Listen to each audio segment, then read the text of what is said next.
যেতিয়া বহুত বেছি ৰ'দ দিয়ে আৰু বহুত বেছি গৰম হয় তেতিয়া ক'ৰবাত যাব লগা হ'লে আপোনালোকৰ কেনেকুৱা লাগে বাৰু? নিশ্চয় খং উঠে, যাব মন নাযায় নহয় জানো? ঠিক মোৰ লগতো আজি তেনেকুৱাই হ'ল।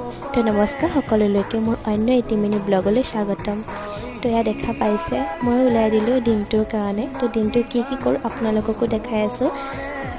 এয়া মই গৈ থাকোঁতেই সোমালোঁ মহামৃত্যুঞ্জয় মন্দিৰত, যিহেতু মহামৃত্যুঞ্জয় মন্দিৰভাগ আমাৰ পৰা প্ৰায় 3 কিলোমিটাৰ। তাৰ পৰা গৈ মই গ'লোঁ টাইলছৰ দোকানত, যিহেতু ঘৰৰ কাৰণে অলপমান টাইলছ চাবলগীয়া আছিলে। টাইলছ চাই কৰি পেলাই আকৌ যাত্ৰা আৰম্ভ কৰিলোঁ মোৰ অন্য এটি কামৰ কাৰণে। তো এয়া মই গৈ পায়ে গ'লোঁগৈ কেকৰ ক্লাছ, আৰু দিনটো এনেকৈ কেকৰ ক্লাছ কৰি পেলাই আকৌ ঘৰলৈ যাবলগীয়া হ'লেই। কিন্তু আপোনাক যদি কোনোবাই কেক শিকিব বিচাৰে তেতিয়াহ'লে মোৰ লগত কণ্টেক্ট কৰিব, মই কণ্টেক্ট কৰাই দিম। তাৰ পৰা আকৌ ঘৰৰ ভেনেকৈ যাত্ৰা আৰম্ভ কৰি দিলোঁ আৰু। তো ঘৰলৈ আহি পেলাই গৰম গৰম